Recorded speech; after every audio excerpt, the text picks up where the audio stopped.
January 1945. Germany. The war is lost, but the killing continues. The once mighty Wehrmacht has been driven back on all fronts. In the west, Allied troops are poised to surge into the German heartland. To the east, the Red Army continues its bloody march towards Berlin. The German war machine is on the brink of total collapse.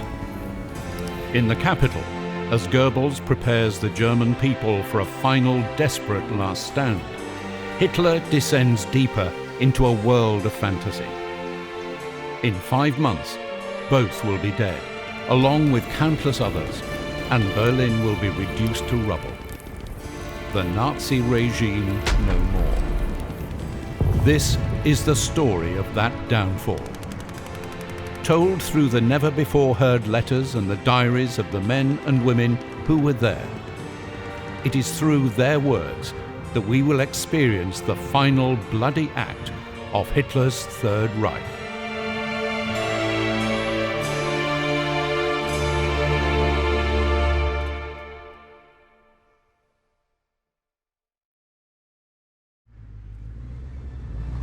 By the end of 1944, the German army was a shadow of its former self. Battered and blooded, it had suffered nearly 3 million casualties in the previous 12 months alone. Now, as it entered 1945, German High Command braced its remaining troops for the inevitable Allied offensive. For the first time, German soldiers would be fighting on home soil. Despite the catastrophic situation they were facing, there were still many who believed in Hitler and final victory. To be a National Socialist in good times, to believe in the Führer and to trust in our strength is easy. Any small mind can do that. But to do so now, in times of crisis, is not easy. The decisive thing in this war is the final battle, and we will win it. We here at the front firmly believe in victory and will not let ourselves be shaken by anything. These days, the Russian is penetrating everywhere into Germany. And yet, our hour has simply not yet come. But it will come. Count on it.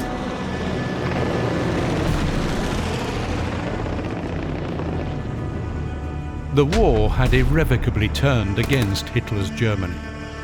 With the final brutal act approaching, the Nazi regime began to prepare the German population for what was to come. Towns and cities were designated as fortresses, places to be defended to the last.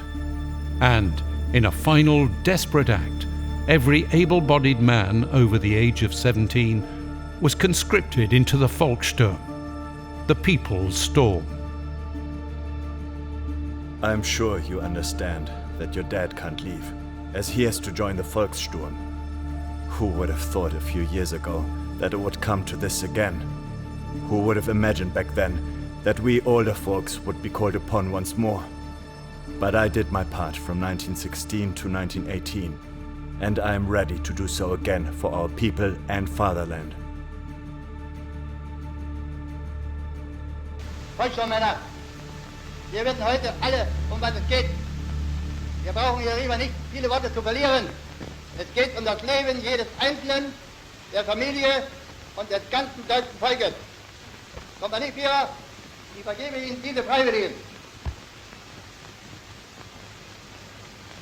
Die Kamerad, wo sind Sie verwundet worden? Im Westen. Verdun. Jawohl.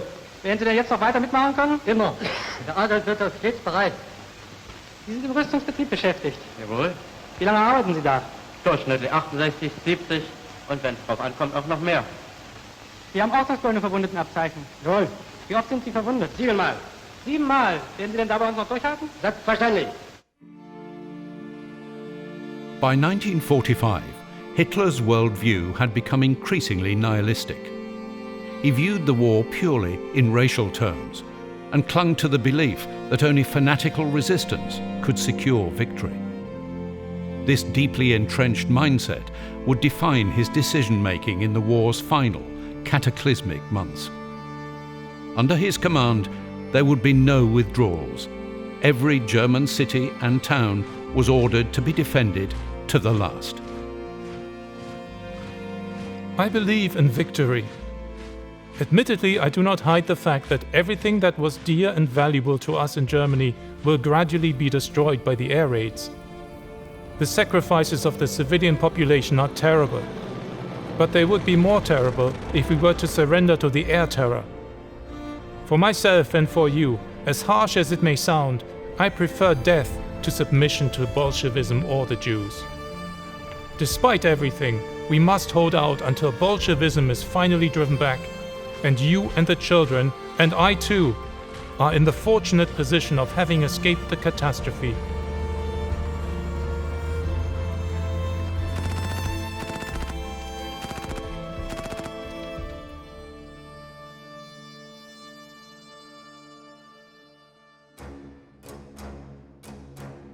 In the early hours of January the 12th, the long-awaited Soviet offensive towards Germany began.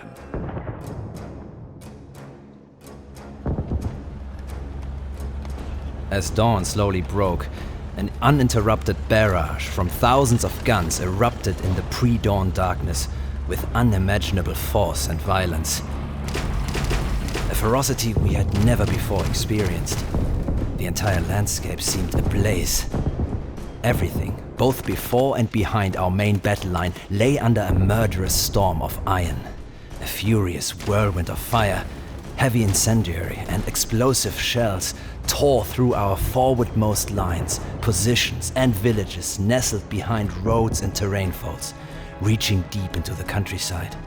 A cruel, all-destroying firework display, unlike anything seen before, burst over us, as though the enemy intended to plow the very earth before the main assault. Around noon, the earth itself began to shake and tremble as if feverish beneath the thunderous volleys of Soviet guns. Amidst the smoke and the glare of fire, both behind us and ahead, the earth, bunkers, trees, barricades and farmhouse ruins erupted in flames and were pulverized. Only around midnight did our battalion, supported by 4 Stuks, gradually manage to retake our former positions. These fiercely contested grounds presented a horrific sight, littered with hundreds of corpses, both friend and foe.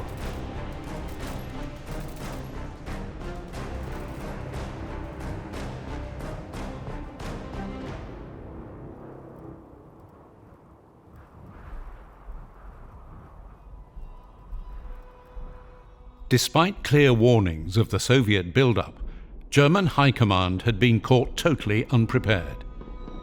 Convinced that any Allied assaults would come via the Ardennes and Budapest, the borders of occupied Poland had been left perilously undermanned. In total, just 450,000 German troops were tasked with protecting Germany's eastern flank. No match for the millions of Soviet soldiers that now ripped through them. News of the rapidly unfolding disaster spread fear throughout Germany. How much time do we have left? A box is quickly fetched from the floor and packed full with laundry and clothes. We take it to Wilke's cellar, bury it so nobody can find it in our absence. We don't really have an appetite for our lunch. We wait for the midday news. It is reported that the Russians are heading towards Schneidemühl and advancing with great superiority near Labia. A short time later, the electricity, gas and water are shut off, and the evacuation is announced via loudspeaker in the market square. In the streets, there's blowing snow, cold and people. The entire market square is full of people. Kaufmann and his wife are leaving, each with just a handbag. Families who are friends bid farewell with tearful eyes. Some only want to die in their homes. Around 4 p.m., all streets are clogged. I pray silently. Savior, have mercy. Chastise us moderately. For years, Nazi propaganda had depicted Soviet soldiers as savage and vengeful, and warned that German defeat would bring with it brutal reprisals. Whilst propagandist in tone, this warning was not completely unfounded. These interviews, recorded after the brief Soviet occupation of the East Prussian village of Nemmersdorf in October 1944, sent shockwaves through the nation when they were first broadcast later that year. Und wie haben sich die Soldaten und Offiziere nun in ihrem Ort den Frauen gegenüber verhalten? Man kann hier gar nicht von Soldaten und Offizieren in diesem Sinne sprechen. Man kann hier nur sprechen von bestialischen Horden. Denn die haben sich alle gleichmäßig benommen. Alle täglich betrunken. Sie haben also alle Frauen vergewaltigt. Von Jugendlichen angefangen von 13 Jahren bis zu Frauen von 68 Jahren. Es ist in meiner Gegenwart eine 68-jährige Frau vergewaltigt worden in allergemeinster Weise. Und diese Volksgenossinnen hier auch, ja? Ja, sogar meine Mutter von 60 Jahren haben es nicht geschont, sondern haben sie auch bestialisch vergewaltigt. Und Sie selbst auch hier? Ja, sogar meine Schwester und meine Mutter in bestialischer und tierischer Weise haben sie misshandelt. As the Eastern Front imploded, millions of terrified German civilians, now under threat of the rapidly advancing Red Army, began fleeing their homes. With train lines cut and most working vehicles requisitioned by the military, whole families were forced to flee on foot. Exposed to the brutal cold, old men, women and children endured the journey with scant protection. Medical care, food and water were scarce. Infants, the sick and elderly often died first from cold or hunger. Travelling just a few kilometres a day, the threat of being overrun by Soviet troops was ever present. In total, 14 million German civilians would be forced to make the dangerous journey westwards. The roads are choked with refugees, wagons and people on foot. Now and then, cars crammed full of people and suitcases pass us, followed by the envious glances of those walking. The column keeps halting, backing up. Suddenly, panic grips everyone as the cry goes up, "The Russians are close!" People stare at each other. Surely it can't be possible. Then a man comes riding up on a horseback, shouting at the top of his voice, "Save yourselves if you can! The Russians will be here in half an hour!"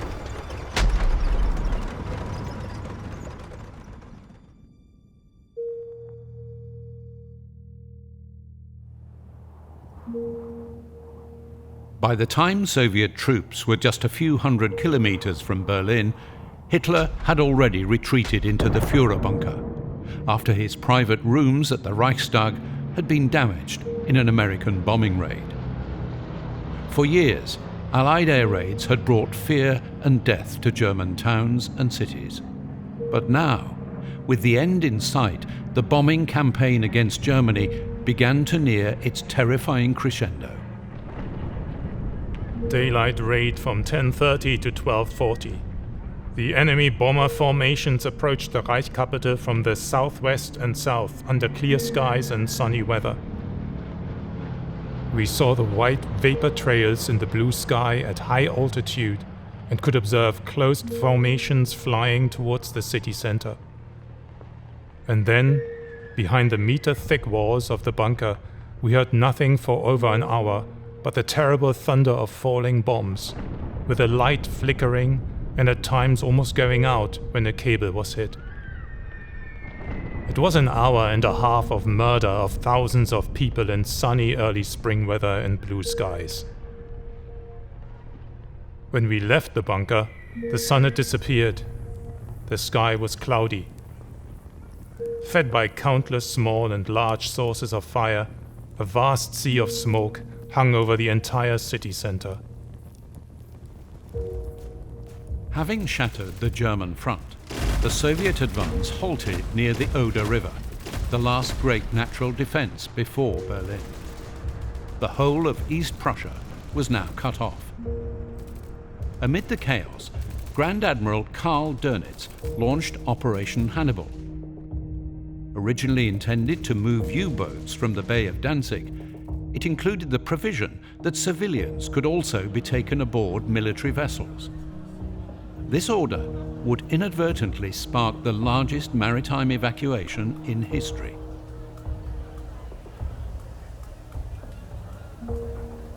When we finally found the basin we were told about, it was dead empty. The shelling was too bad, apparently. No ships were leaving from there, so they sent us somewhere else, a basin further out. One shell slammed into the ground right near us, but it was a dud, just sat there, in the sand, didn't go off. Thank God. You learn things fast in situations like that. We became experts on shell sounds, like the soldiers taught us. If it made a high, singing noise going over, it wasn't aimed at you. But if you heard that horrible gurgling sound getting closer, you hit the dirt. And that's how we finally reached the ships.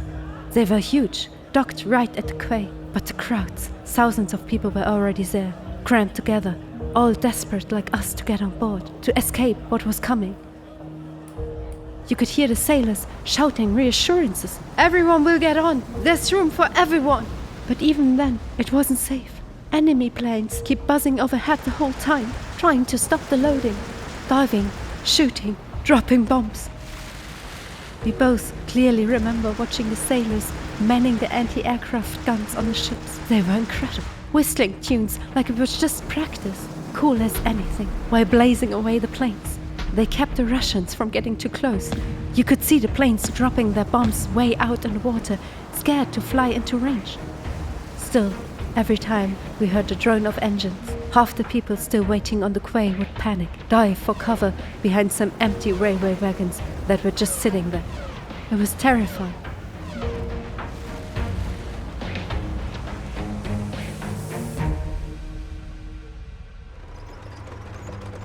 Meanwhile, 800 kilometers away on the 27th of January, advancing units of the Red Army reached the gates of Auschwitz-Birkenau in occupied Poland. What the Soviet soldiers found was a scene of unspeakable horror. In this place, between 1940 and 1945, over 1 million people had been systematically tortured and murdered. Despite frantic attempts by the Nazis to conceal their atrocities, evidence of their crimes could be found everywhere. Amidst the squalor, Red Army soldiers discovered 7,000 survivors, the sick and the dying, left to await their fate. Charlotte Gruner was one of them. Gerettet. Gleich am Bahnhof wurde man sortiert in arbeitsfähig und in nicht arbeitsfähig. Frauen mit Kindern und Männer, die Krankheiten oder irgendwelche Gebrechen hatten, wurden auf Autos geladen, von denen wir nicht wussten, wohin sie fuhren. Im Lager selbst hörten wir dann erst, dass diese Leute alle in das Gas gegangen sind. Block 25 war der Todesblock. Von dort aus gingen die Menschen am Abend, wenn alles dunkel war, nur der Stacheldraht brannte, auf Autos geladen, in den Kamin. Man hörte sie schrecklich schreien und dann war auf einmal Schluss und man sah hoch am Himmel eine blutrote Flagge aufsteigen.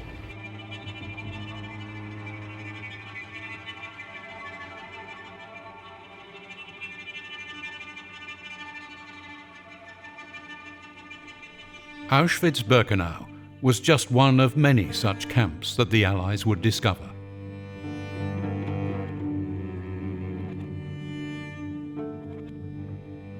Four days later, and 12 years to the day since his rise to power, Hitler gave what would be his final address to the German people. Ich erwarte von jedem Deutschen, dass deshalb seine Pflicht bis zum Äußersten erfüllt, dass jedes Opfer, das von ihm gefordert wird und werden muss, auf sich nimmt. Ich erwarte von jedem Gesunden, dass sich mit Leib und Leben einsetzt im Kampf. Ich erwarte von jedem Kranken und Gebrechlichen oder sonst Unentbehrlichen, dass bis zum Aufgebot seiner letzten Kraft arbeitet. Ich erwarte von den Bewohnern der Städte, dass sie die Waffen schmieden für diesen Kampf. Und ich erwarte vom Bauern, dass unter höchstmöglicher eigener Einschränkung das Brot gibt für die Soldaten und Arbeiter dieses Kampfes. Ich erwarte von allen Frauen und Mädchen, dass sie diesen Kampf so wie bisher mit äußerstem Fanatismus unterstützen. Ich wende mich mit besonderem Vertrauen dabei an die deutsche Jugend. As Hitler's words reverberated across the Reich, the ocean liner Wilhelm Gustloff, which had been commandeered for Hannibal, cut slowly through the freezing, dark waters of the Baltic Sea. Aboard were thousands of terrified German civilians and wounded soldiers, fleeing westwards ahead of the advancing Red Army. From the depths of the black waters, a Soviet submarine struck, sinking the liner and sending over 9,000 people to an icy grave. It was the worst maritime disaster in history. Despite this catastrophe, thousands of Germans continued to seek passage across the Baltic Sea. The hold was lined with straw, and we lay packed together, like cattle in a slaughterhouse. The cargo hatch was 6 to 7 meters above us, a gaping abyss. Access only by a rickety gangway or loose ladders. "We are inside a closed coffin," someone shouted. Nearly 300 to 400 wounded on our ship. Then the air raid. Bombs, shockwaves, a hit, water flooding in. Slight list, then getting worse. Screams, shots, suicide. In the first half hour, there was chaos. The lightly wounded scrambled out. No one cared for us, the seriously wounded. The list of the ship became more and more obvious, the water rising. I understand now why people soil their trousers. No help, only prayers. A coffin.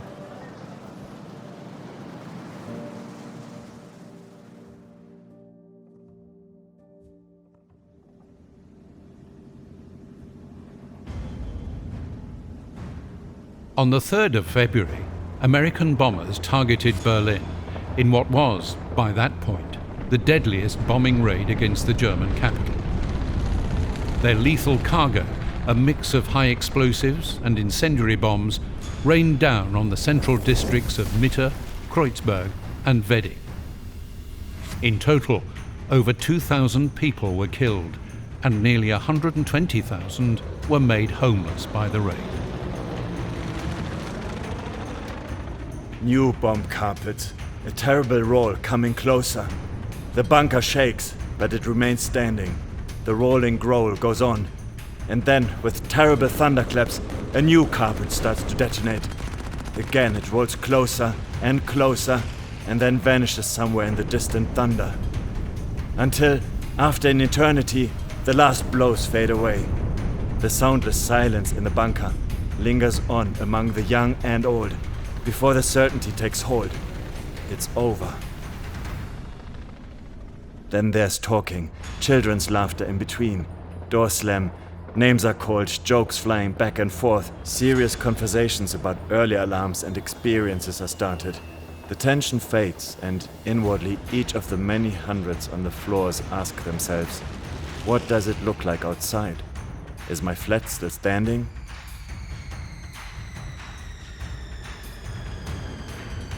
"11 days later, Allied bombers struck again. On the 14th of February, British forces targeted the German town of Dresden in what would prove to be one of the deadliest and most controversial raids of the war. Caught unprepared, over 25,000 people were killed in the bombing of this once picturesque town. Today I saw terrible things. The first naked woman I've ever seen.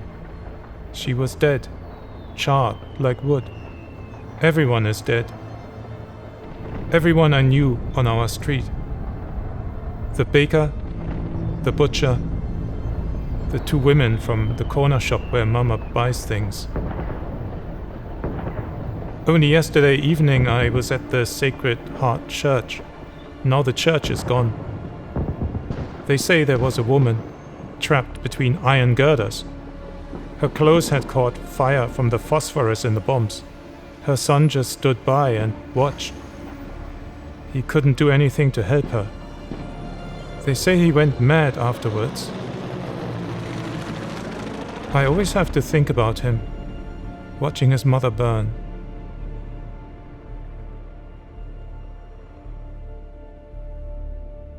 On the Western Front, Allied forces were now closing in on Germany's last great natural barrier, the Rhine. As German troops did all they could to slow the advance on the ground, in the skies above, Luftwaffe pilots fought their own desperate battle.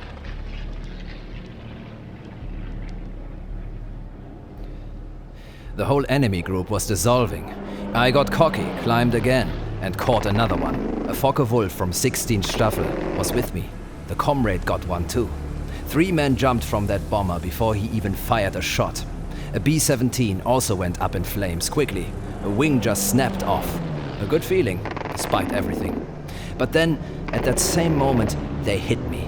First the rudder jammed, then a bang in the engine, immediate smoke. Flames were already licking from the footrest. The cockpit filled with smoke. High time to get out of there. That was close. Got out with more luck than skill and a few injuries. Hands are a bit raw from grabbing the hot cockpit edge after I'd foolishly taken my gloves off. The machine is scrap, of course. Another one lost. How many more to go?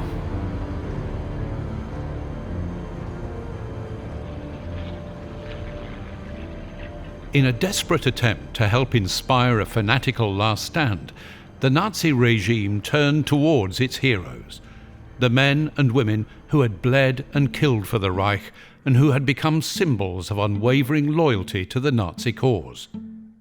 Stuka ace Hans Ulrich Rudel was Germany's highest decorated soldier. By 1945, he'd flown over 2,000 combat missions. But in early February, he had been injured and lost his lower leg to Russian anti-aircraft fire. It was whilst recovering in hospital that he was interviewed by German reporters. Das Einzige, was mich an meiner Verwundung eigentlich erheblich stört, ist die Tatsache, dass ich im Augenblick in dieser kritischen Situation selbst nicht fliegen kann und meine Kameraden in meinem Geschwader eben allein fliegen lassen muss. In absehbarer Zeit kann ich auch wieder fliegen. Ich nehme an, es handelt sich nur um wirklich ganz beschränkte Zeit. Es kommt ja diesmal nicht auf persönliche Opfer drauf an, sondern wir wollen alle die Zähne zusammenbeißen, diese Opfer gerne in Kauf nehmen. Und letzten Endes wird unser Volk, das bisher so tapfer gekämpft hat und die Zähne eben zusammengebissen hat, den endgültigen Sieg erringen. Alongside their use of propaganda, the Nazis increasingly turned to intimidation and brutality to enforce their rule. On the 15th of February, in response to the worsening military situation, Justice Minister Otto Georg Thierack decreed martial law for all towns near the front. Any German citizen, even an officer, caught disobeying, showing perceived defeatism, or even failing to resist with sufficient fanaticism, could be shot on the spot.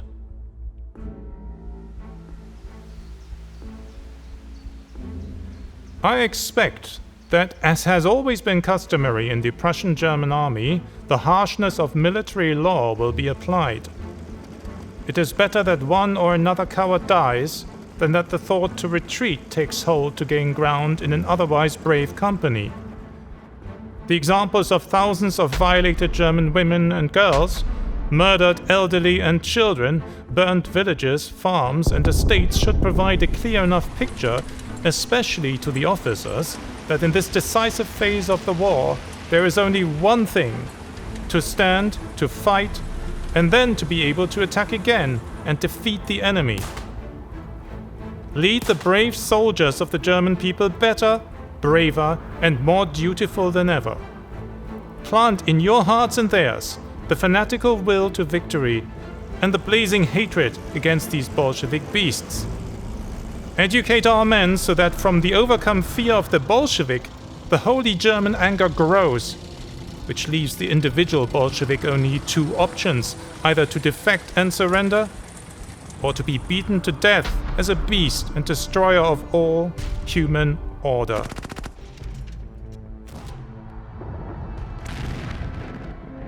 With the army quickly running out of men, the Nazi regime ordered total mobilization. Boys, some barely teenagers, were called up. Women, too, were drafted as auxiliaries to support the VOLKSSTURM militia. To galvanize this desperate, all-encompassing effort, on the 28th of February, Joseph Goebbels, addressed the nation in an exhaustive radio speech that lasted almost 70 minutes. Seht dem gegenüber das deutsche Volk, im Osten verzweifelt bemüht, die Springfluten aus Innerasien einzudämmen und zu brechen, gleichzeitig in der Heimat geschlagen und gepeinigt von einem sadistischen feindlichen Luftterror. Im Westen und Süden eine feindliche Angriffsschlacht nach der anderen, wenn auch unter Aufbietung manchmal seiner letzten Kraft abwehrend.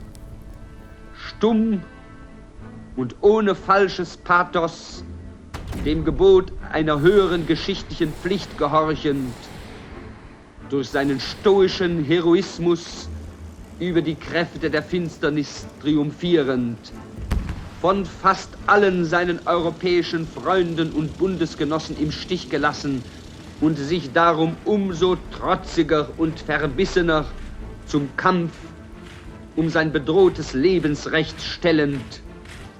Wahrhaftig ein Anblick von ergreifender Größe, dem gegenüber auch die Antike nur auf wenige gleichwertige Beispiele verweisen kann. Und wenn wir uns am Ende in unsere Erde festkrallen müssten, wenn wir auch den letzten uns noch verbliebenen Rest von Hab und Gut preiszugeben hätten, wenn der Leiden und Schrecken vorläufig kein Ende abzusehen wäre, wir lassen nicht von unserem gerechten Anspruch an das Leben und an die Freiheit und Zukunft unseres Volkes. Wir wollten lieber sterben, als zu kapitulieren. Though many had long since lost faith in the promised final victory, a fanatical few still believed the Nazis would triumph. Believe me, it is 1,000 times better now to work and help achieve the final victory than otherwise to serve as a slave for foreign peoples. That's why the population in the Rhineland is still filled with almost unbelievable diligence and optimism. The horrendous terror attacks truly haven't made these people waver. And we at the front must hold out to the last man. There's only this one solution, because victory is certain in the end. I would be happy if, through my service, I could spare our Klaus and the little one from having to fight. Nevertheless, you should raise them to have a warrior spirit, so that they never become soft through any blow of fate, but always hold their own in life's struggle. You must never lose sight of this goal.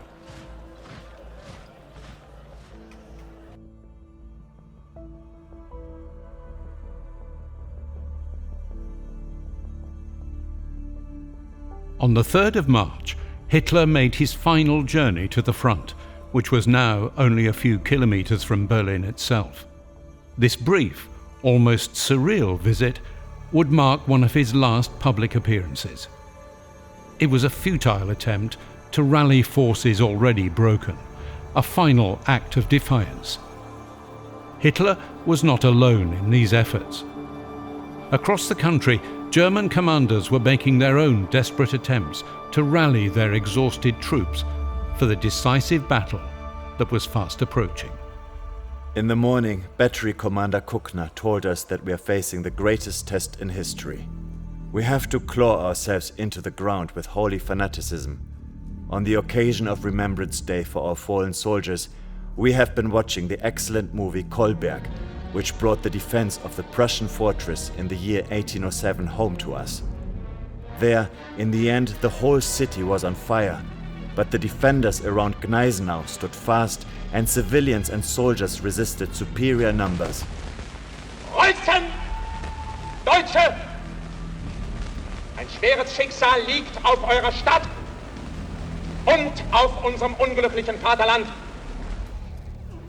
I quite liked the movie, but not all comrades are convinced, as we have far more enemies.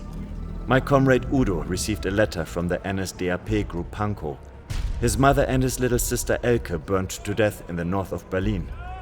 Now he has no one anymore. He stared ahead silently for a long time, then jumped on a footstool, ripped the big picture of the Führer from the wall, spat on it, and stomped his feet on Hitler's head. When the Unteroffizier arrived, he locked Udo up.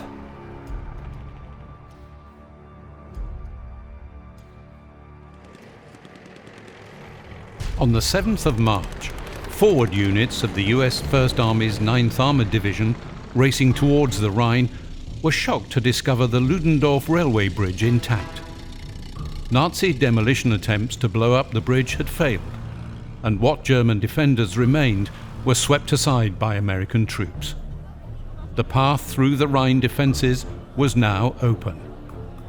Failure to hold the bridge would bring serious consequences for the German officers responsible. An important Rhine bridge has fallen undamaged into enemy hands despite proper technical preparations for demolition, because the responsible leaders, as a result of their indecisive, irresponsible and cowardly conduct, abandoned the bridgehead and gave the demolition order too late.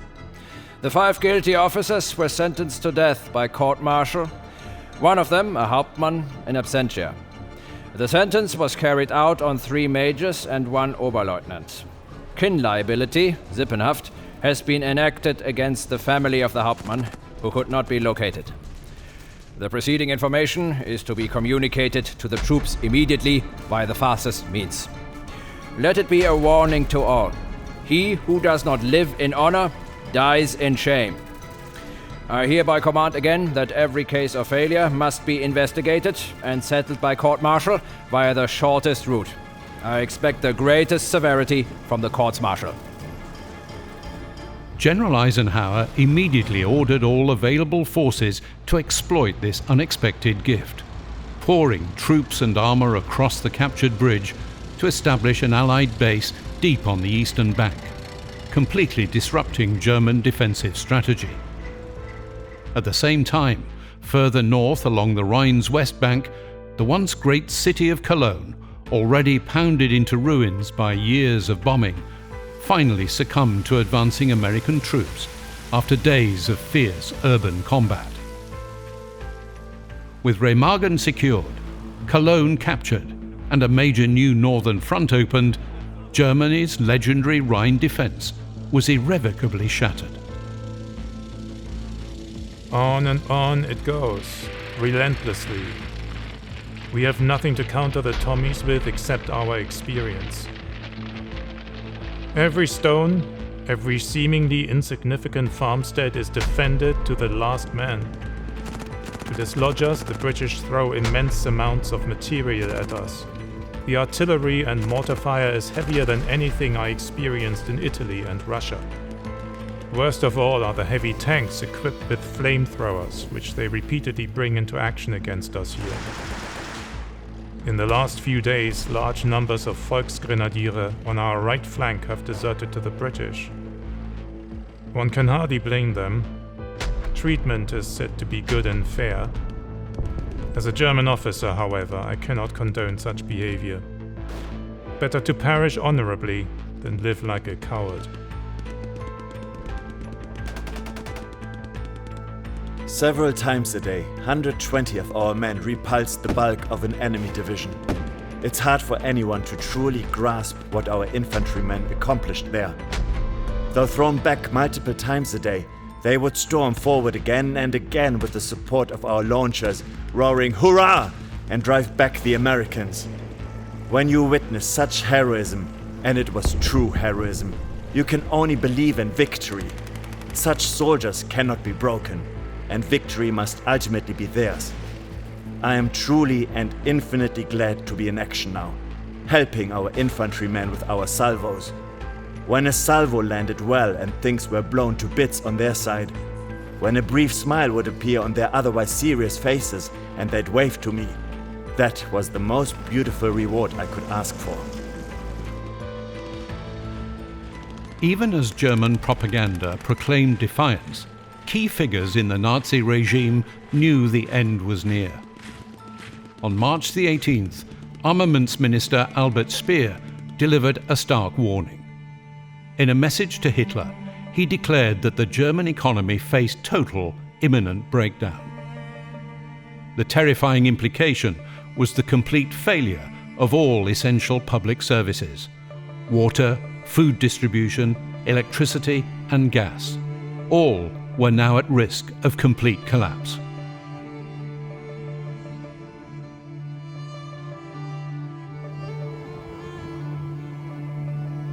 Amidst the growing crisis, many Germans who had once supported the regime now simply wished for an end to the bloodshed. Russian tanks mounted by infantry rumbled into view. As they neared the barracks, the soldiers jumped off. Some immediately cut down by our machine gun fire. Shells slamming into the building, blowing out chunks of wall and sending dust, splintered furniture and sometimes body parts flying into the air. The order came to storm the place. Madness. The Oberleutnant and I had to practically shove the young soldiers from the Feldherrnhalle forward. Ivan fired at us with an anti-tank gun. A shell screamed past, hitting near our position. I dove headfirst into a shallow ditch, landing among the dead. 2 lancers lay twisted together, one missing half his face, the tunic soaked dark with blood. Unfortunately, unit cohesion wasn't very good. Many of our lancers bolted when they came under fire, scrambling away regardless of orders. In any case, I'm mighty glad I got out of that hell. When will this war finally be over? Everyone is saying that it won't last much longer. That would certainly be nice. But what happens then? Some are already talking about Easter. Wonderful. The enemy already controls most of our industry, after all. On the collapsing Eastern Front, chaos reigned. Millions of German civilians formed desperate, freezing columns, fleeing westward on foot or by cart, trying frantically to escape the advance of the Red Army. Behind them, exhausted remnants of the Wehrmacht and hastily conscripted VOLKSSTURM units fought with suicidal determination against overwhelming Soviet power. Faced with military catastrophe, Hitler reacted not with pragmatism, but with nihilistic fury, directed at his own people. On March the 19th, he issued one of his most infamous commands: the Demolitions on Reich Territory Decree, chillingly referred to as the Nero Order. It is erroneous to believe that transport, communications, industrial and supply facilities that have not been destroyed or have only been temporarily disabled can be put back into operation for our own purposes when lost territories are recovered. The enemy, in their retreat, will leave behind only scorched earth and will show no consideration for the population. I therefore order all military transport, communications, industrial and supply facilities, as well as assets within the Reich territory, which the enemy could in any way use immediately or in the foreseeable future to continue their fight, are to be destroyed.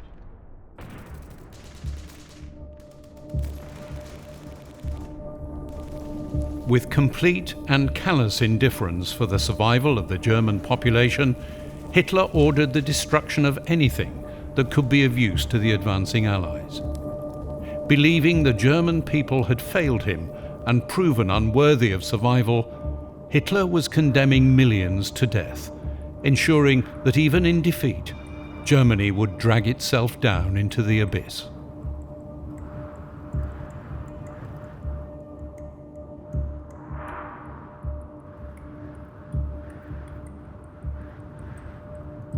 On the 20th of March, Hitler emerged from his bunker for what would be his final public appearance.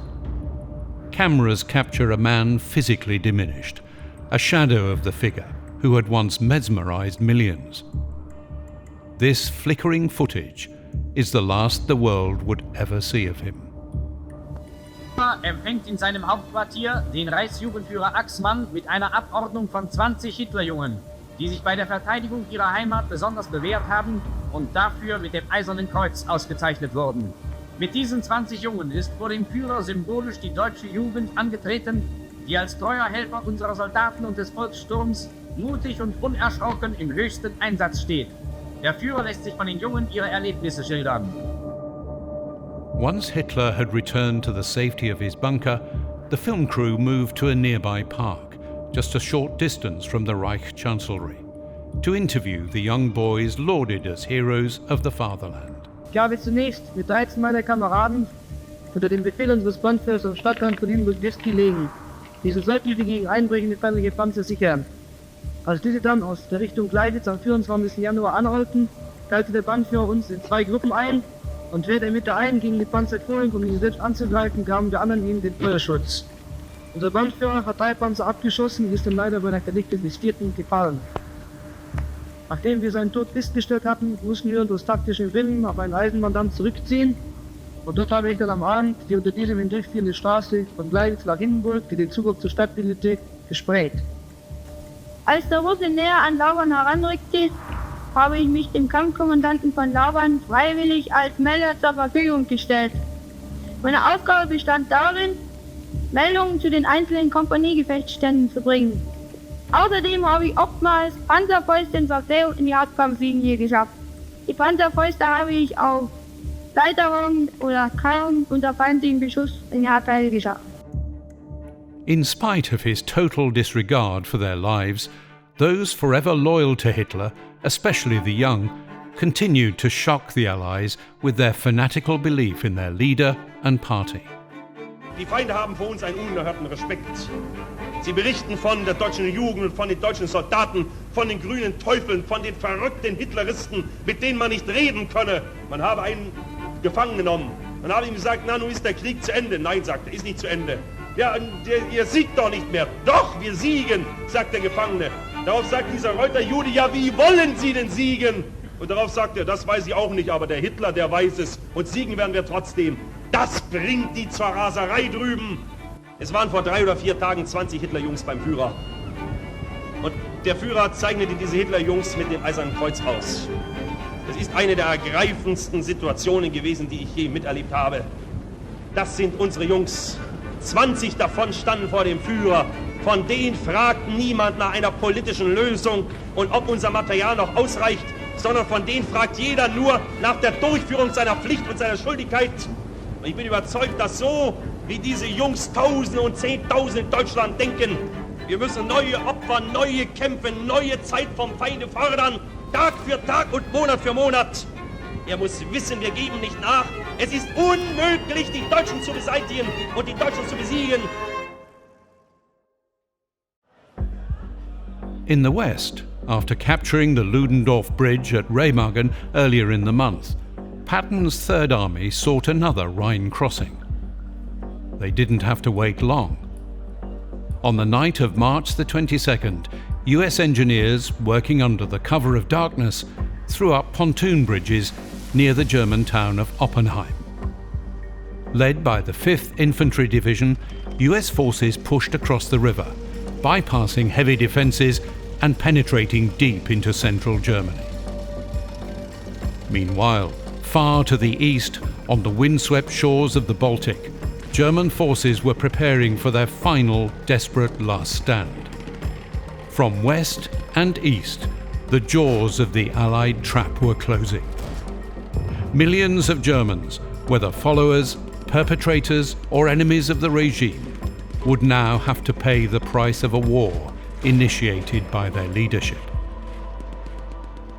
With mother, father, and my own family dead, I must resign myself to the fact that I have lost everything that a person can lose. You must believe me, dear sister, that from the moment I was certain that I have lost my parents and my family, my own life is worth as much to me as the dirt on my clothes. You won't be interested, dear honey, why I'm writing you such trivialities, but you see, I have to constantly occupy myself with what I can grasp and touch in my thoughts, because if I start thinking about what happened, I will certainly go insane. How will father have looked, who couldn't even imagine the war in this form in his dreams, and who always thought we were exaggerating? Hopefully it wasn't too hard for him when the Russian tank rolled over him. My only comfort is you, dear honey, because I can write to you and thus still have hope of receiving mail from time to time. Dear sister, You will receive the message when the time comes, when nothing hurts me anymore.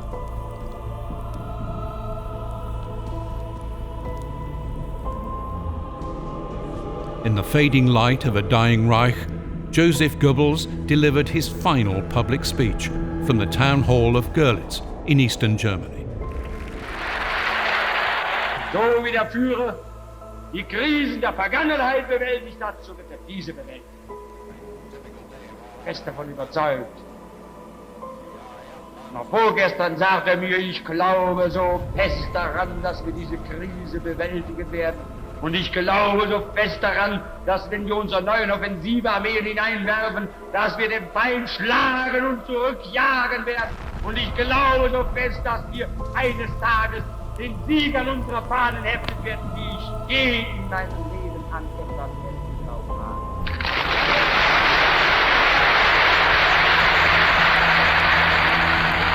Unserem Führer Adolf Hitler, Sieg! Sieg! Sieg!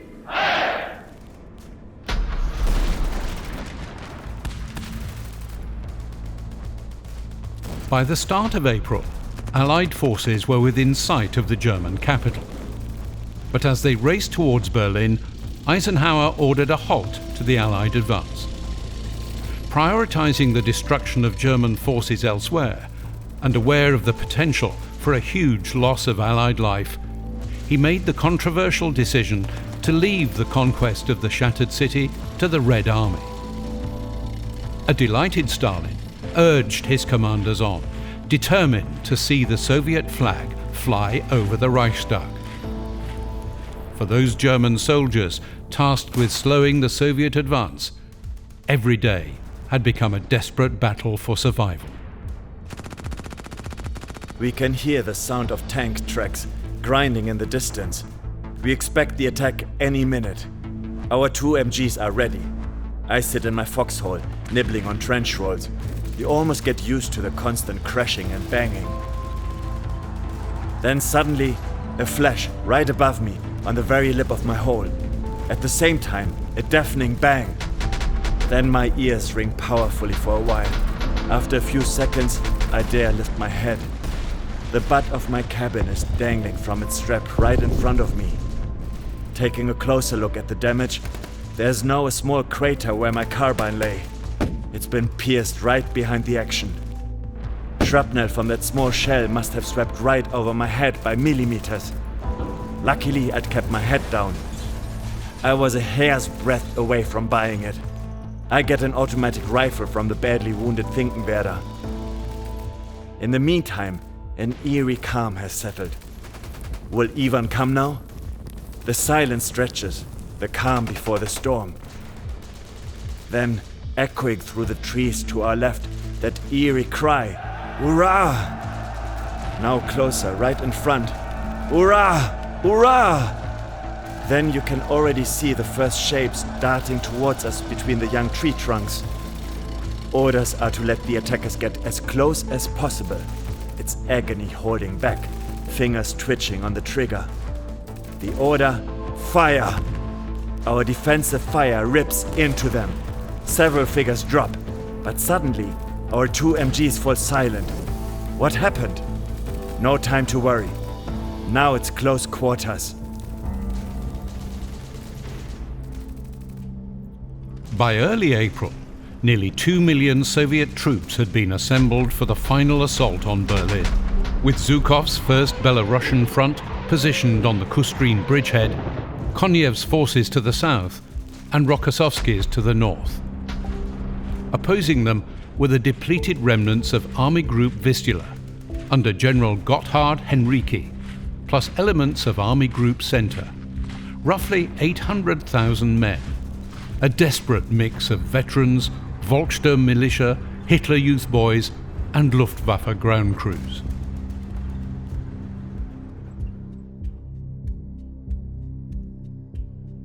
I want to use this short stay at the station to send you and the children my last greetings before going into the great battle.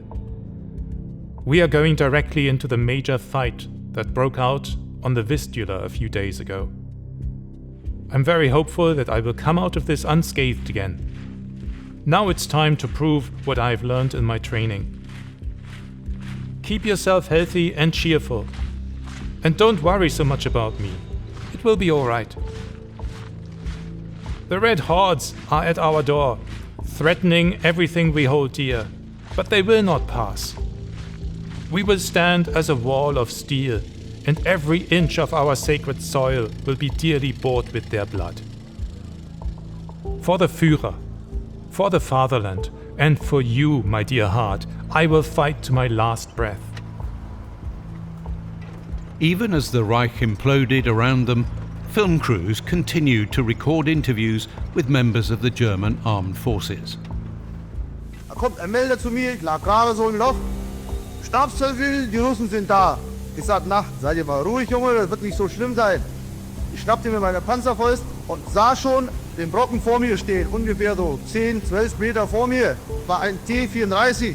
Ich ließ ihn noch etwas näher kommen, setzte meine Panzerfaust auf die Schulter und drückte ruhig ab und peng, lag er da. Die Mannschaft bodete gleich aus und ich schoss gleich mit der MP hinterher und legte sie auch gleich noch um. Aware that the main Soviet offensive would come from the Kustrin bridgehead, General Henrique concentrated his strongest forces at the SEELOW heights, 90 kilometers east of Berlin. As the Red Army completed its final preparations, the German defenders awaited the storm that was sure to come. For the first time in my life, I heard the authentic hurrah of attacking Soviet riflemen directly in front of me. An SS unit had dug in halfway up the steep slope ahead of us. The firing persisted and drew closer. The two of us were huddled in our foxhole, still unable to make out what was happening in front of us.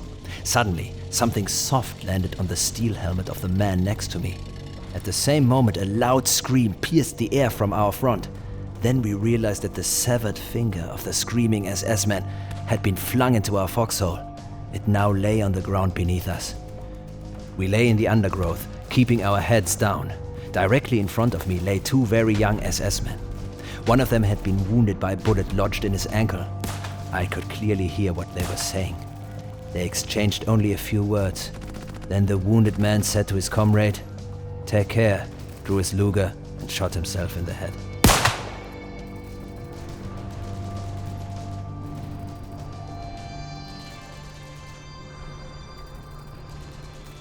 As the German war effort continued to unravel, Nazi attempts to slow the collapse culminated in a new wave of terror. Displaying a white flag became a potential death sentence, with SS squads and party fanatics summarily executing civilians accused of treachery. At the same time, military police and special units ruthlessly hunted down straggling soldiers. Any man found away from the front without justification faced a death sentence.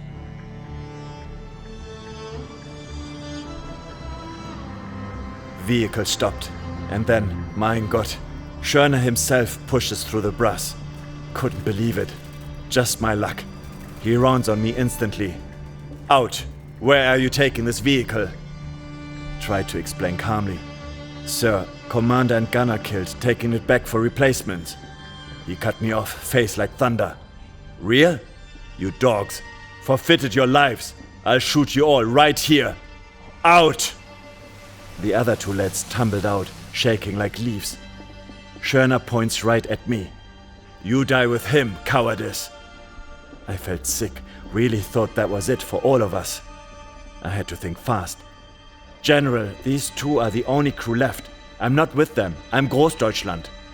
Just brought supplies up, helped the driver out of the ditches. Shoved my Soldbuch at him, praying he'd look properly. He actually took it, scanned through it, pausing at my decorations page. Looked back at me, then grunted, Großdeutschland, huh? Seen some action? Fine. Mercy before justice this time. Get back where you belong. Felt like I could breathe again. Mad. Utterly mad. Close call. Too close. Schörner's terrifying reputation is well deserved. Glad to be back with my own vehicle, heading back now. Definitely need a Schnaps after that.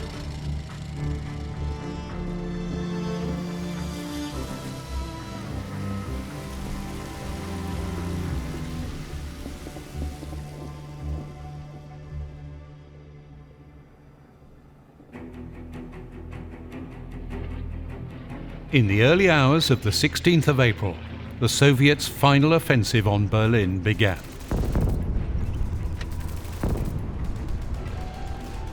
Woken at 4 a.m. by the Russian barrage. Unbelievable noise. Every time we tried to leave the dugout for the APC, flashes lit up the dark right beside us. Dirt and shrapnel flying everywhere. Seems the battery had zeroed right in on our command post. Finally managed the 70 meters across the field without getting hit. The infernal shelling lasted until 6 a.m. When it finally quietened down, we cautiously risked a look over the edge of the heights, down into the Oder lowlands. Mein Gott.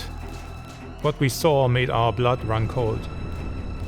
A solid wave of heavy Soviet tanks, stretching as far as we could see in the grey dawn light, engines roaring, tracks clattering. Then a second wave behind them, and swarms, absolute swarms, of infantry running forward.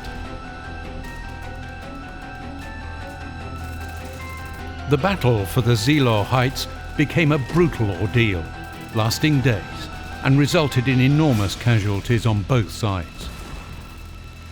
It felt like an age before our own guns finally answered, the first shells coming overhead towards the enemy. From the crest of the ridge, our dug-in flak guns, barrels depressed almost flat, unleashed devastating fire. Tank after tank brewed up, thick black smoke pouring out.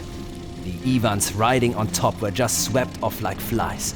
The ones who survived kept coming, yelling like banshees. Luftwaffe crews poured fire into the clusters of Red Army soldiers. Right before our eyes, the attack started to falter. Some tanks did manage to get through the initial wall of fire, trying to roll up the slope along the Reichsstraße towards Seelow, but our lads with Panzerfausts knocked them out. By the time it was fully light, the first assault had been thrown back.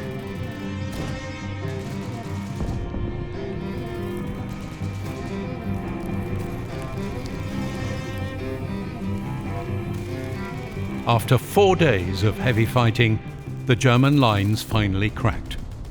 The road to Berlin was open.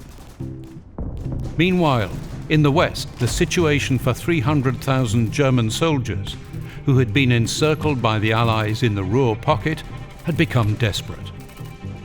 Faced with dwindling supplies and under constant attack, large numbers of German troops began surrendering. But not everyone was willing to go quietly. General Field Marshal Walter Model, also trapped in the pocket, continued to lead resistance until taking his own life on the 21st of April. While Model's act inspired some officers to follow suit, it could not prevent the inevitable, and the pocket collapsed in one of the largest mass surrenders on the Western Front, sealing the fate of Army Group B. Can this truly be the end of Germany?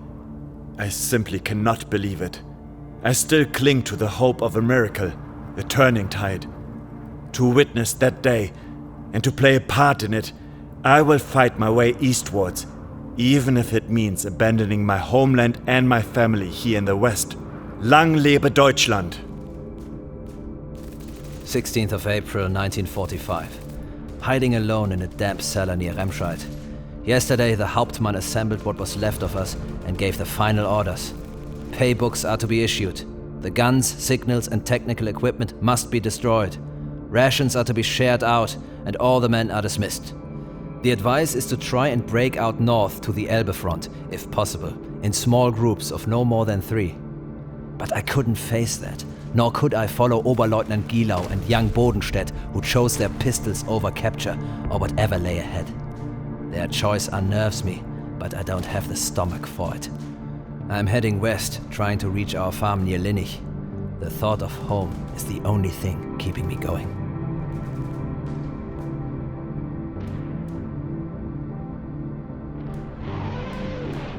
As Allied troops began appearing in newly conquered German towns and villages, the sounds of war were suddenly replaced with the uneasy quiet of occupation.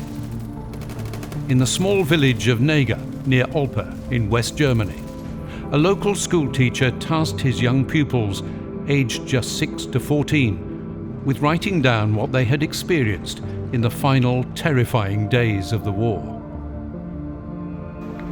Mama let us go into the kitchen, and we grabbed the white pieces of paper they'd given us. We ran out, waving them around and shouting, "I surrender!" Then, an American armored car came round the corner. When they saw us waving the papers, they pointed their cannon right at us. Just to frighten us, I think. We scattered, running back inside as fast as we could. We could hear the Americans laughing. After a while, we were allowed outside again, but told to be very careful. Later, 3 American soldiers came by. They had a German soldier with them, their prisoner. He had to keep his hands up the whole time. I got a close look at his face. It was strange, partly angry, maybe because he had to give up, but also full of sadness, shame, and pain, all mixed together.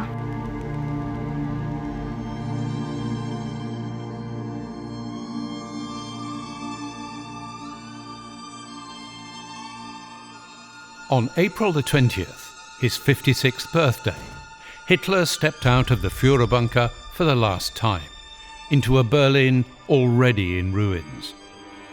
Outside, the world he had created was collapsing. Inside, the fantasy he clung to was about to be shattered. On that same day, Soviet artillery of the 1st Belarusian Front commenced their bombardment of the city.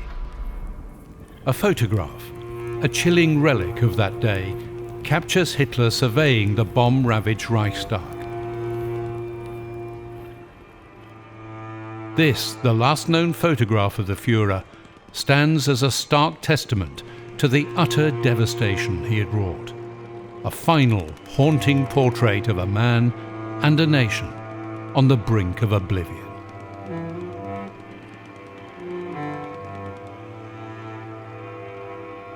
The following day, on the 21st of April, Soviet forces arrived at the shattered suburbs of Berlin. The nerve center of the 1,000-year Reich was within striking distance.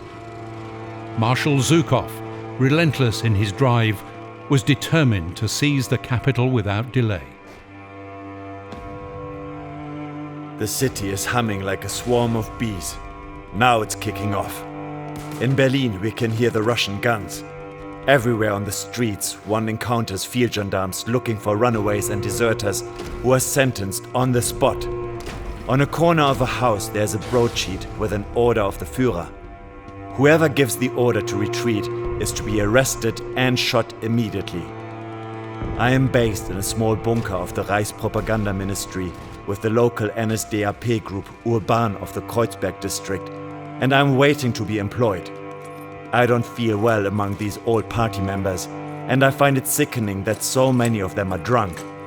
Suddenly a radio starts blaring marching music, and then we are all listening to Goebbels' speech.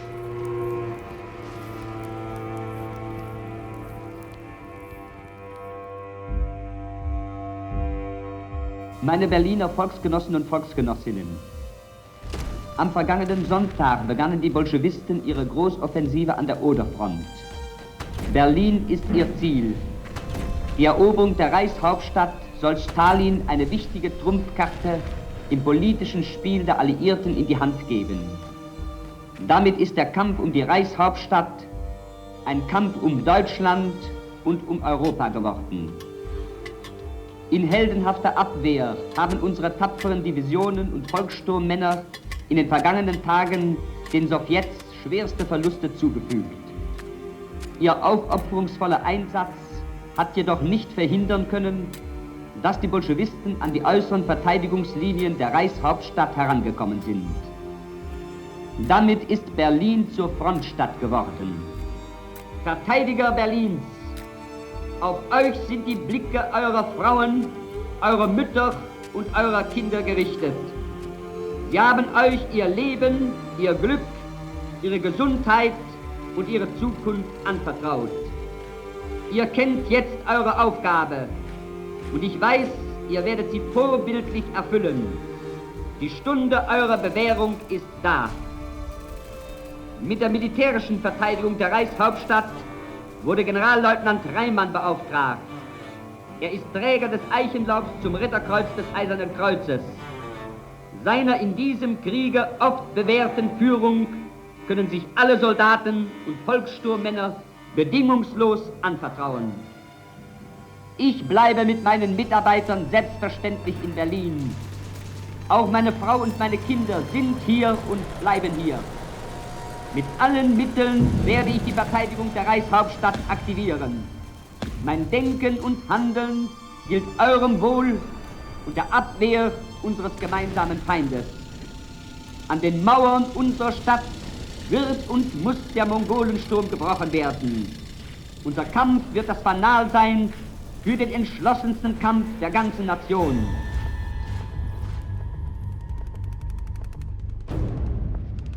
Hitler had declared the city a Festung, a fortress to be defended to the bitter end. Every able-bodied Berliner was ordered to take up arms.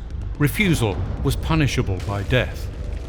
At the heart of this doomed defence stood 60,000 VOLKSSTURM fighters, old men and teenage boys. April 21st. The Russians are here. We, about 100 Volkssturm men and just a few regular soldiers, are inadequately prepared for what's coming. We have little hope of being able to stop the enemy effectively. Despair and worry are beginning to spread. The attack on our position begins. Faced with our resistance, the Russians initially halt their advance. Fierce firefight leads to the first deaths on our side. Among some of the Volkssturm men, fear and incipient panic are clearly noticeable. I give the order to withdraw.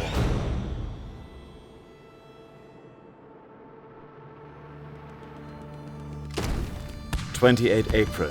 The barrage is now so devastatingly dense that one can only advance by leaping from house to house. As I finally approach the Königstor, I notice something strange from afar. On the air raid trenches in front of the Bartholomäuskirche, 5 men are standing as stiff and still as if in a drill exercise, while shells are impacting everywhere around them. Barely 100 meters away, I call out excitedly from a doorway where I'm waiting for a brief lull in the firing. Take cover! Get into the trenches quickly! No answer. Nothing moves. As I get closer, I recoil in shock. The 5 men are dead. Only from a distance did it look as if they were standing on the parapet of the trenches. In reality, they are hanging from the trees behind the trenches. One has a sign on his chest. We were too cowardly to protect Berlin from the Bolsheviks. We hoisted the white flag and with that betrayed Greater Germany and the Führer. Therefore, we had to die dishonorably.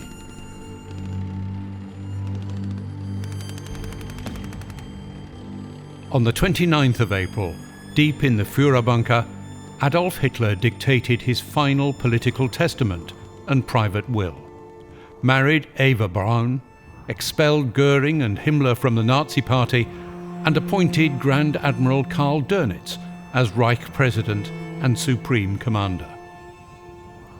The next day, April 30th, Hitler and Eva Braun retreated to their private suite for the final time. Shortly after, they were both confirmed dead. As per Hitler's instructions, aides carried their bodies up to the Reich Chancellery Garden, where their remains were soaked with petrol and burned to prevent Soviet capture. They would not be the only ones to commit suicide. Across Germany, in the war's final days, thousands of civilians, German men, women and children, whole families, would take their own lives, choosing death over life in defeat. All the while, fierce fighting engulfed the city and was soon nearing the Chancellery complex itself. At the street intersection Schönhauser Allee, corner Pappelallee, A large group is forming. Hardly anyone among those gathering there knew what it was about. But then it spread quickly, one telling the other. Hitler is said to be dead. At the head of the group appears Oberstleutnant Hoffmann, the commander of the flak towers Friedrichshain, Humboldthain and Zoo. He tells us that Hitler committed suicide 2 days ago. On the afternoon of May the 1st, North German radio announced the death of Adolf Hitler and appointment of Grand Admiral Karl Dönitz as his successor. That was followed by a speech by the Admiral calling for the German people to continue the fight against the Allies. Aus dem Führerhauptquartier wird gemeldet, dass unser Führer Adolf Hitler heute Nachmittag in seinem Befehlsstand in der Reichskanzlei bis zum letzten Atemzuge gegen den Bolschewismus kämpfend für Deutschland gefallen ist. Am 30. April hat der Führer den Großadmiral Dönitz zu seinem Nachfolger ernannt. Der Großadmiral und Nachfolger des Führers spricht zum deutschen Volk. Meine erste Aufgabe ist es, deutsche Menschen vor der Vernichtung durch den vordrängenden bolschewistischen Feind zu retten. Nur für dieses Ziel geht der militärische Kampf weiter. Soweit und solange die Erreichung dieses Zieles durch die Briten und Amerikaner behindert wird, werden wir uns auch gegen sie weiter verteidigen und weiter kämpfen müssen. Die Angloamerikaner setzen dann den Krieg nicht mehr für ihre eigenen Völker, sondern allein für die Ausbreitung des Bolschewismus in Europa fort. But even as Dönitz called for continued defiance, the heart of Berlin had been irrevocably lost.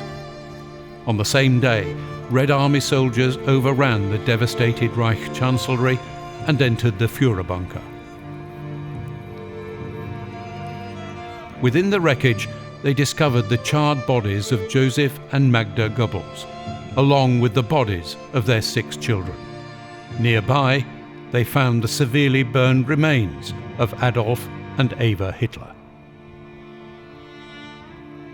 With this, the last German soldiers, trapped within the ruins of the city, began to surrender. The savage battle that had consumed the city, block by block, life by life, ground to a bloody halt. On the 8th of May, Dönitz's voice returned to the radio, this time to inform the German public of Germany's capitulation. Effective from 1 minute past midnight, the 9th of May, the war in Europe was officially over. Deutsche Männer und Frauen, in meiner Ansprache am 1. Mai, in der ich dem deutschen Volk den Tod des Führers und meine Bestimmung zu seinem Nachfolger mitteilte, habe ich es als meine erste Aufgabe bezeichnet, das Leben deutscher Menschen zu retten.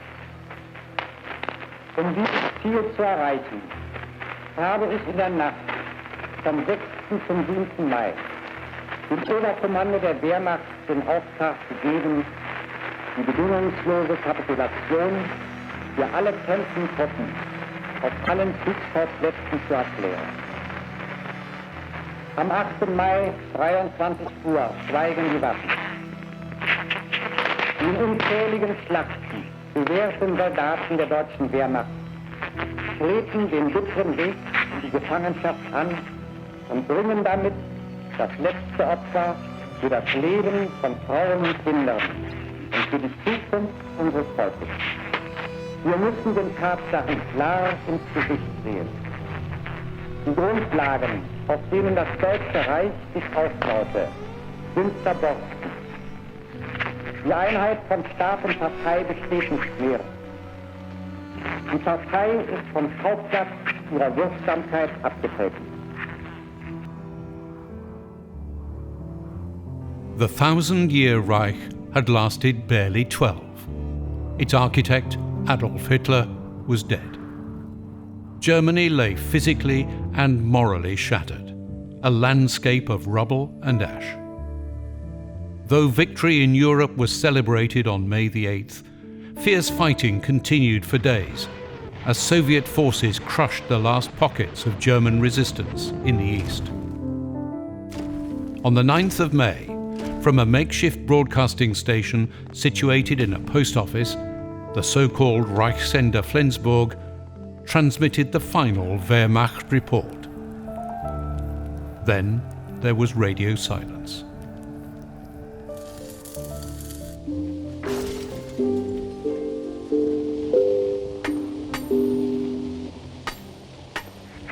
Seit Mitternacht schweigen nun an allen Fronten die Waffen. Auf Befehl des Großadmirals hat die Wehrmacht den aussichtslos gewordenen Kampf eingestellt.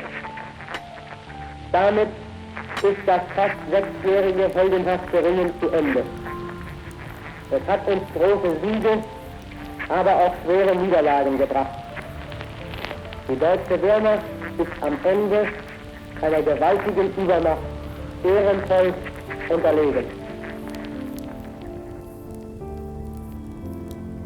May has wrapped a green, blossoming, colorful ribbon around the dead city.